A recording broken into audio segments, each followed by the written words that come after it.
Bienvenidos nuevamente a nuestro curso. Veremos ahora, una vez que hemos establecido los objetivos del curso, los temas, y dimos una repasada a los fundamentos de base de datos, entremos ahora en materia y veremos los fundamentos de SQL.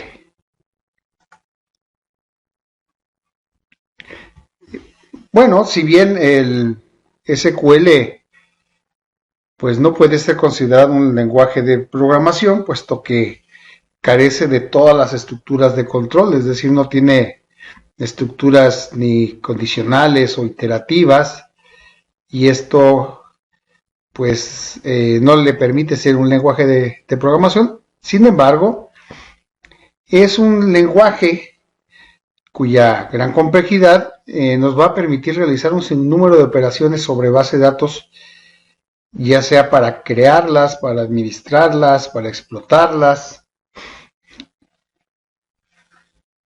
Y esta potencia tan grande que tiene el SQL, pues nos será de enorme utilidad para auxiliados por lenguajes de programación del tipo que ustedes prefieran, pues desarrollar aplicaciones muy potentes en el manejo de base de datos. Dividiremos el lenguaje, llamémosle de esa manera, en diferentes tipos de... Tenemos comandos DDL, que son comandos de descripción de los objetos de nuestra base de datos. Comandos DML, que son comandos de manipulación de los datos. Comandos DSL, que nos permite controlar la información, controlar los datos. Y finalmente los TCL, que son comandos de control de transacciones. A continuación definiremos de una manera más precisa cada uno de estos conjuntos. Bien, los lenguajes de definición de datos nos van a permitir crear, modificar o eliminar tablas de nuestra base de datos, llaves primarias, relaciones, llaves foráneas, etcétera. Y tenemos como ejemplo de estos comandos el comando create, que nos permite crear una tabla, una vista. Más tarde definiremos lo que es una vista. Alter, que nos va a permitir modificar la estructura de una tabla para añadir o eliminar campos, generar un drop que nos va a permitir eliminar objetos de la estructura. Entre paréntesis, vamos a ver de manera muy rápida los diferentes comandos. No vamos a ahondar en ellos, nada más los queremos presentar para que posteriormente, durante el curso, vayamos siendo mucho más puntuales en el manejo de estos comandos. Bien, el grupo de manipulación de datos nos va a permitir agregar, borrar, modificar o generar consultas sobre la información que está en nuestra base de datos. De esta manera, insert nos va a permitir agregar registros a una base de datos. Update nos va a permitir modificar valores de uno o varios registros ya existentes en nuestra base de datos. Delete se utiliza para eliminar registros de una tabla. Hay que tener mucho cuidado con este comando, porque si no especificamos un rango o una condición específica, se lleva todos los registros de la base de datos. Antes de utilizar un comando como este, pues hay que tener mucho cuidado de no generar un borrado general de la tabla. Y finalmente select, que es uno de los comandos más ricos del lenguaje SQL, pues nos va a permitir generar consultas sobre la base de datos. Esto es decir, este comando, el comando select, es la base para explotar nuestra base de datos. A partir de dicho comando vamos a poder extraer de la información de los datos contenidos en nuestra base de datos. Recordemos que la información es mucho más rica que los datos aislados. Los datos aislados van agrupándolos y contextualizándolos, nos van a generar información, y esa información va a enriquecer el conocimiento de la persona o de la organización y le va a permitir tomar decisiones corporativas. El lenguaje de control de datos es muy importante. No todos los usuarios tienen los mismos derechos sobre la base de datos, es decir, no todos podemos agregar registros, o no todos podemos modificar registros, y mucho menos alterar la estructura de la base de datos. Entonces, los comandos de este grupo, ya sea grant o revoke, lleva cada persona en el manejo de la base de datos.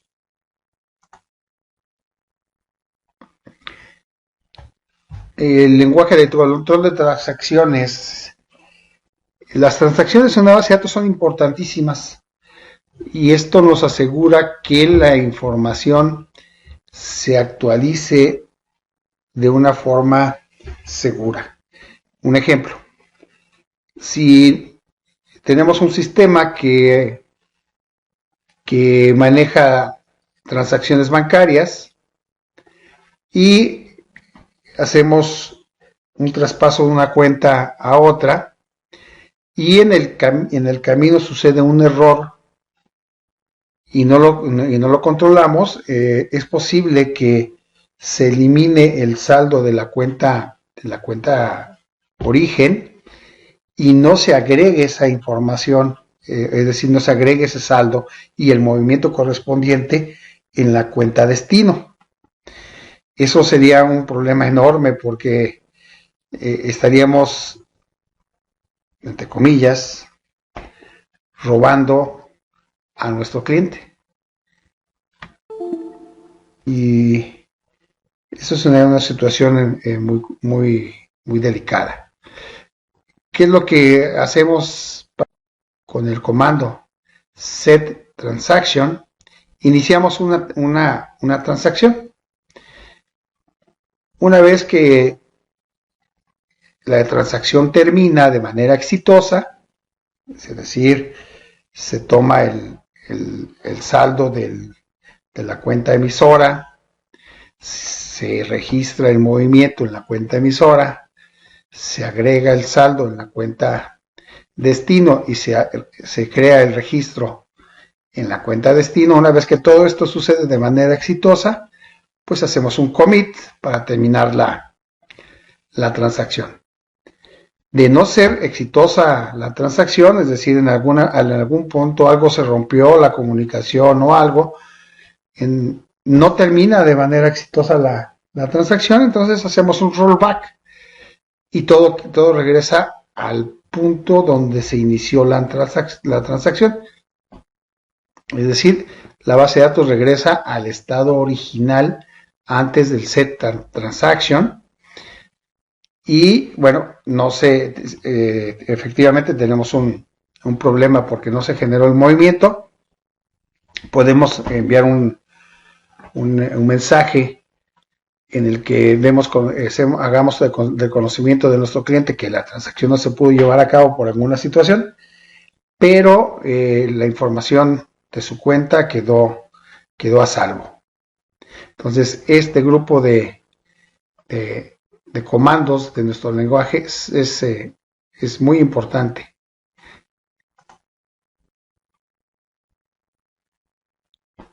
Bien, para este curso vamos a necesitar hacer un uso de una base de datos y bueno, crear una base de datos con todas sus relaciones, sus tipos pues es algo que nos podría llevar algo de tiempo, y generar registros, es decir, capturar la suficiente cantidad de registros y la complejidad que se requiere para poder ejemplificar nuestros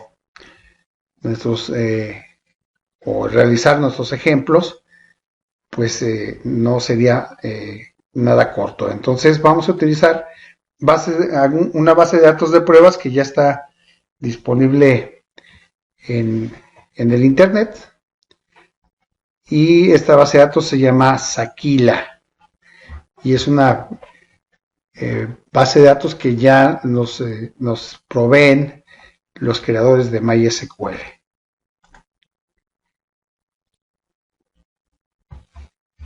Decía entonces que vamos a utilizar una base de datos de prueba para que nos proporcione una estructura y una cantidad de información suficientemente robusta para desarrollar la lógica de nuestras consultas.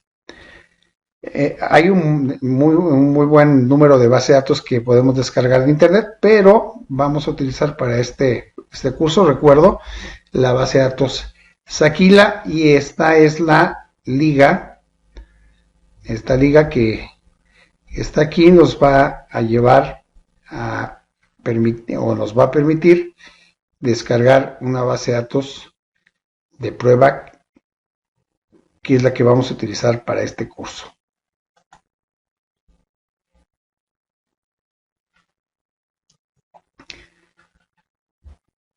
Y bueno, sería muy importante, muy interesante que conocieran la estructura. Entonces, en esta otra liga que les dejo por aquí, está la estructura.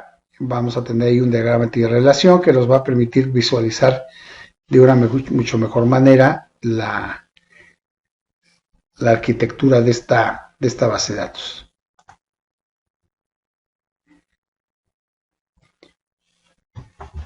Vamos vamos a hacer referencia a los scripts de creación de la base de datos para ejemplificar el primer grupo de sentencias, el grupo de sentencias de la definición de datos. Por principio, el script comienza por utilizar un comando drop schema if exist Sakila. Esto significa que drop lo que hace es eliminar de manera completa la base de datos. En este caso se utiliza la palabra esquema, pero podría muy bien haberse puesto drop database. Entonces, drop schema if exist. If exist, esto me dice que si la base de datos Aquila existe, entonces la voy a eliminar. Si no existe, pues no se realiza ninguna acción.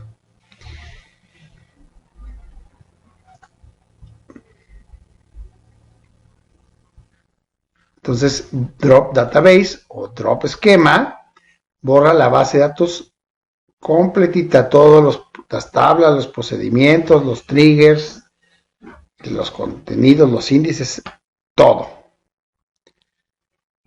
Y para usar drop database se necesita el permiso drop que vamos a adquirir en el otro grupo de comandos que ya vimos.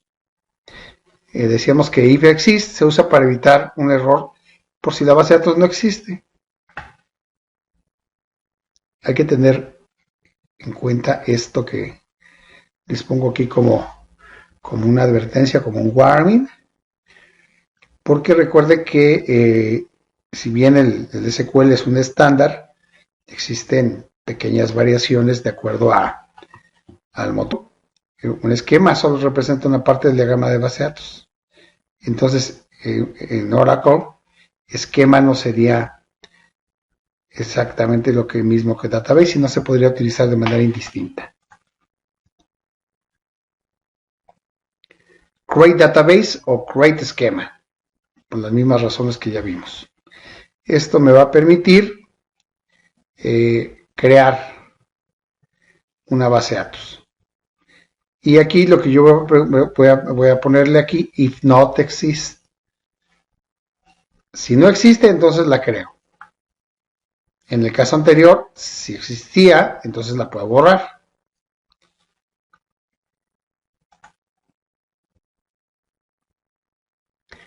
Use. En este caso es use Sakila, donde Sakila es el nombre de la base de datos. Esto, al colocar este comando use, lo que le indicamos a nuestro motor de base de datos es que a partir de este momento, las acciones para crear, eliminar o insertar o extraer información se van a realizar todas sobre esta base de datos.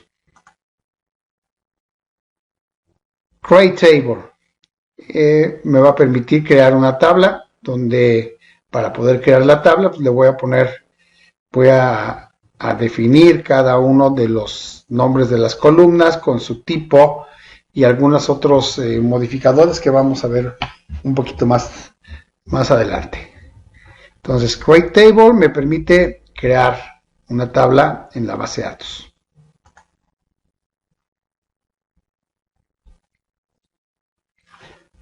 Bien, ¿qué tipo de datos podemos utilizar? Esto es muy importante porque no toda la información o no todos los atributos de un ente en nuestra base de datos pues tienen las mismas características. Es decir, por ejemplo, la edad de una persona pues no se representa de la misma manera que su nombre o su dirección, su teléfono o su fotografía. Son cosas que se van a representar en nuestra base de datos o se van a almacenar en nuestra base de datos con formatos diferentes. Y entonces nosotros podemos tener tres grandes tipos, que sean numéricos, que sean cadenas de caracteres, que sean fechas y horas, y agregaríamos por aquí los tipos de los datos de tipo blob. Por ejemplo, una fotografía, un archivo, etcétera. Y ordinariamente es claro de determinar a qué tipo de datos nos referimos. Así, por ejemplo, si hablamos de la edad, pues es un número. Y si hablamos del nombre, pues eso no es un número, eso es una cadena de caracteres. Y si hablamos de la fecha, pues es de tipo fecha. Y si es una fotografía, pues entonces es de tipo blob. Pero dentro de los números hay tipos de números. Hay números con punto decimal, números sin punto decimal, hay números con cierto rango, con cierta cantidad de decimales, y vamos a definir cada uno de ellos de manera, insisto, muy rápida, porque conforme los vayamos utilizando vamos a ir definiendo de una manera más puntual cada uno de ellos. Y así, por ejemplo, los numéricos. Tenemos un tipo de números que es el tiny-int, que nos va a ocupar un solo byte de información y tiene un rango entre menos 128 y 127. Tenemos enteros pequeños, small ints, que nos va a permitir almacenar información entre menos 32.768 y hasta 32.767. Y así hasta un big int que tiene este numerote que está aquí, ya sea negativo o positivo. La consideración en todos estos tipos de datos es que no hay decimales. Por lo tanto, si yo, por ejemplo, lo que quisiera almacenar sería el precio de un artículo, pues muy seguramente el entero no es una buena idea.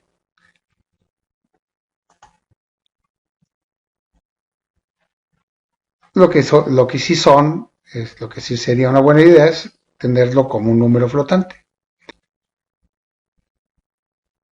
Muy bien, el float, los números con decimales los vamos a almacenar con alguno de estos tres tipos, ya sea float, double o decimal. Cuando yo defino un float, voy a definir su longitud y el número de decimales que deseo. Así, por ejemplo, el float 6,2 tendrá una longitud de 6 y una cantidad de decimales de 2.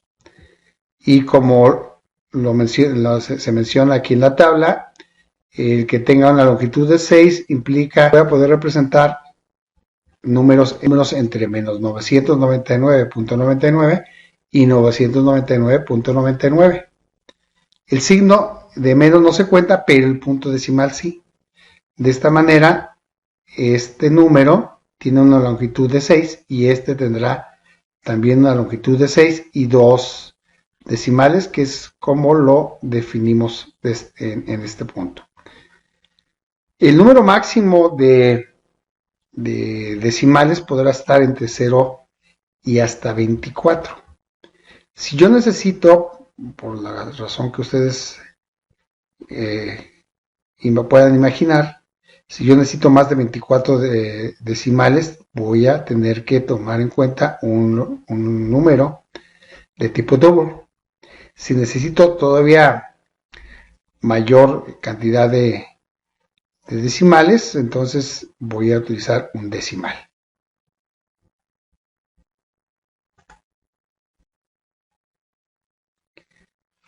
Bien, para almacenar datos alfanuméricos, ya sea son cadenas de caracteres, tengo char, que permite almacenar textos breves hasta 255 caracteres. Y para definirlo voy a poner la palabra char y la longitud. Así, por ejemplo, char de 10 definiré que se creará un campo en la base de datos que tenga esa característica. Va a ser un carácter de 10 posiciones de manera fija. Un varchar tiene la característica de que este carácter o esta cadena de caracteres, que también tiene una longitud máxima de 255, va a tener una longitud variable, no fija como en el caso anterior. Las binary y bar binary son tipos idénticos a los anteriores, pero no se almacenan caracteres, se almacenan bytes en lugar de los caracteres. Bien, la longitud del text me va a permitir almacenar textos mucho más grandes. No lo voy a limitar a 255 caracteres, aun y cuando en las últimas versiones de algunos manejadores de base de datos como MySQL, los chars y los varchars ya tienen una longitud mayor, no limitada a 255. Sin embargo, seguiremos teniendo como opción el utilizar un campo de tipo text para que me permita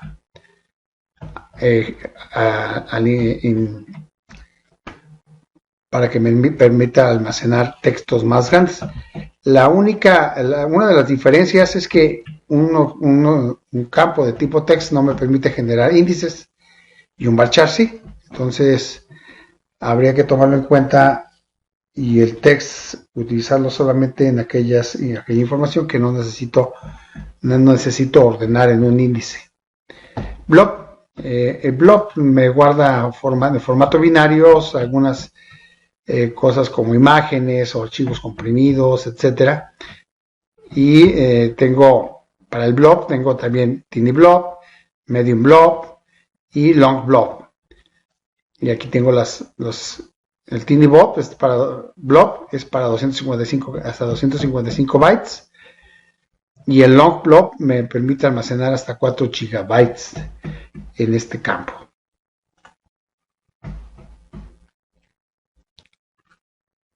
Enum, este me sirve para enumerar.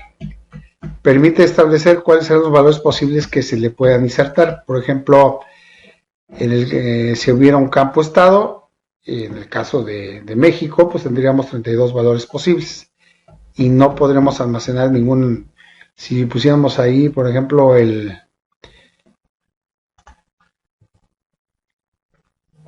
si pusiéramos allí o quisiéramos insertar la información del estado de Saltillo, pues no lo permitiría porque Saltillo no es un estado de la República, es una ciudad, pero no es un estado. Bien, entonces enum nos permite generar conjuntos válidos para un campo. Y set significa que nos va a permitir un conjunto. Tiene la misma forma de enum, pero tendremos hasta 64 opciones nada más. Pues los formatos para las fechas y horas, el date, únicamente la fecha, date time, nos permite almacenar fecha y hora, y el time nos permite almacenar únicamente el tiempo. Atributos de los campos. Por ejemplo, podemos definir que vamos a permitir nulos o no nulos. Por ejemplo, para el caso de un comentario en una tabla de artículos, por ejemplo, si quisiésemos agregar un campo para poner algún comentario sobre el artículo específico, probablemente no quisiéramos poner ningún comentario, entonces vamos a permitir nulos. Pero para el caso de la clave del artículo, este no puede ser nulo, porque no habría forma de identificarlo. Entonces, para ese campo vamos a decir que not null, es decir, que no vamos a aceptar campos, no vamos a aceptar valores nulos en ese campo. Default, por ejemplo, para un sistema de ventas, podemos definir como valor por default el 1, para que cuando agreguemos un registro sobreentendamos que es un solo artículo, aunque lo podemos modificar a algún otro valor, pero para no tener que obligar la captura del 1, pues lo damos por un valor por default. Binary, cuando definimos un campo de char o varchar como binario, afectamos el ordenamiento de los datos. Entonces, por omisión, el ordenamiento es indiferente a mayúsculas y minúsculas. En un campo binario se ordenará tomando en cuenta esta diferencia. Es decir, se van a discriminar las mayúsculas de las mayúsculas cuando las minúsculas de las mayúsculas cuando tengamos este tipo de campo. Ahora, cuando creemos una tabla, vamos a poder crear al mismo tiempo los índices. Los índices son los atributos por los cuales queremos ordenar algo. Así, por ejemplo, yo quisiera ordenar un artículo, la tabla de artículos, ya sea por su clave, por su descripción o incluso por su precio. La característica del índice es que el campo por el cual estamos ordenando puede estar duplicado o multiplicado. Puede haber muchos registros con el mismo valor de ese índice, lo cual no sucede para el primary key. En el primary key es un campo o conjunto de campos que se van a restringir para que no puedan ser duplicados. AutoIncrement, nos va a permitir generar un campo que ordinariamente es la llave primaria, que se autoincrementa de manera automática. Es decir, yo no tengo que generar ningún código en mi aplicación, en mi sistema, para calcular el nuevo el nuevo número de un registro. De manera automática la base de datos me dice que sigue el número 15 o el 16 o el 17 de acuerdo con el último número que haya generado.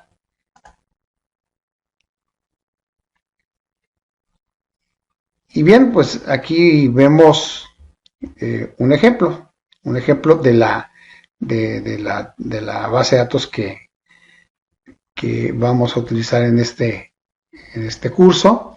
Y aquí dice que va a crear una tabla cuyo nombre es actor. Va a crear la tabla de actores. Primero va a colocar un campo que se va a llamar Actor ID, que va a ser de tipo small int, es decir, un entero pequeño, que no va a tener signo, es decir, no tendría sentido tener el actor menos 45.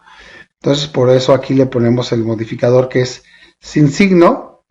Not null significa que este campo no puede tener un valor nulo y que además se va a autoincrementar, es decir, se va a generar de manera automática por la base de datos y que el programador no tendrá la necesidad de generar este valor. Luego generamos un campo de primer nombre, de first name, que es un varchar de 45 posiciones que no permite nulos. El apellido, el last name, es también un varchar de 45 y tampoco permite valores nulos. Last update, la última fecha de sobreescritura, de actualización, es de tipo timestamp, no permite nulos. Como valor por default va a buscar el valor actual de la fecha, el current timestamp. Y en el caso de que se realice un update, va a asignarle nuevamente el timestamp. Es decir, cuando yo inserto el registro, se va a asignar la fecha del momento que estoy insertando el registro, pero si hago una modificación, este campo va a ser sustituido por la fecha en la cual se esté modificando el registro.